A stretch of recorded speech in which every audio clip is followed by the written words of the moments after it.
Teacher നിങ്ങൾ ഏറ്റവും കൂടുതൽ സ്ട്രഗിൾ ചെയ്യണത് എന്തിലാണ്? ടീച്ചിങ്ങിലാണ്? ആയിരിക്കില്ല, മിക്കവാറും ക്ലാസ് റൂം മാനേജ്മെൻറ്റിലായിരിക്കും. കാരണം നിങ്ങൾ കുറേ എക്സ്പീരിയൻസ്ഡ് ആണ്, നിങ്ങൾ ഒരുപാട് തിയറീസ് ലേൺ ചെയ്തിട്ടുണ്ട്.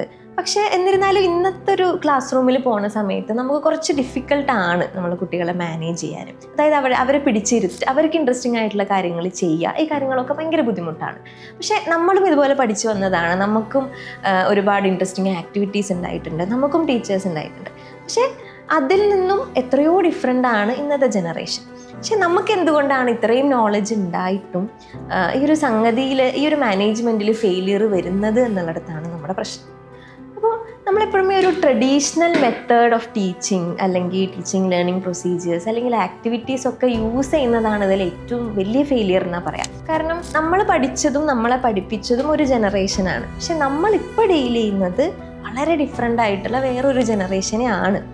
സോ ഈ തിയറീസ്, ഈ ഒരു തിയറിറ്റിക്കൽ ആസ്പെക്റ്റ് നിന്ന് മാറി കുറച്ചും കൂടെ റിയൽ ലൈഫ് ഓറിയൻറ്റഡ് ആയിട്ട് നമ്മുടെ മുന്നിലിരിക്കുന്നത് ആരാണ്, അവർക്ക് എന്താണ് ആവശ്യം, ഈ രീതിയിലുള്ള കാര്യങ്ങൾ മനസ്സിലാക്കി പോകുമ്പോഴാണ് അവിടെ ഒരു ടീച്ചിങ് കരിയറിൽ നമുക്ക് സക്സസ് ഉണ്ടാകുന്നത്.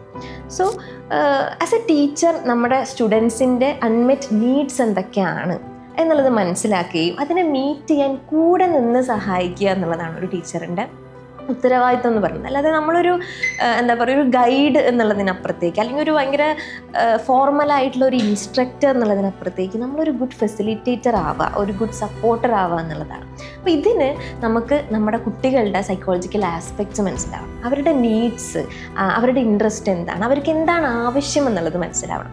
സോ കുട്ടികളുടെ സൈക്കോളജിക്കൽ ആസ്പെക്ട്സിലൂടെ കടന്നു പോകുക എന്നുള്ളത് വളരെ ഇമ്പോർട്ടൻ്റ് ആണ്.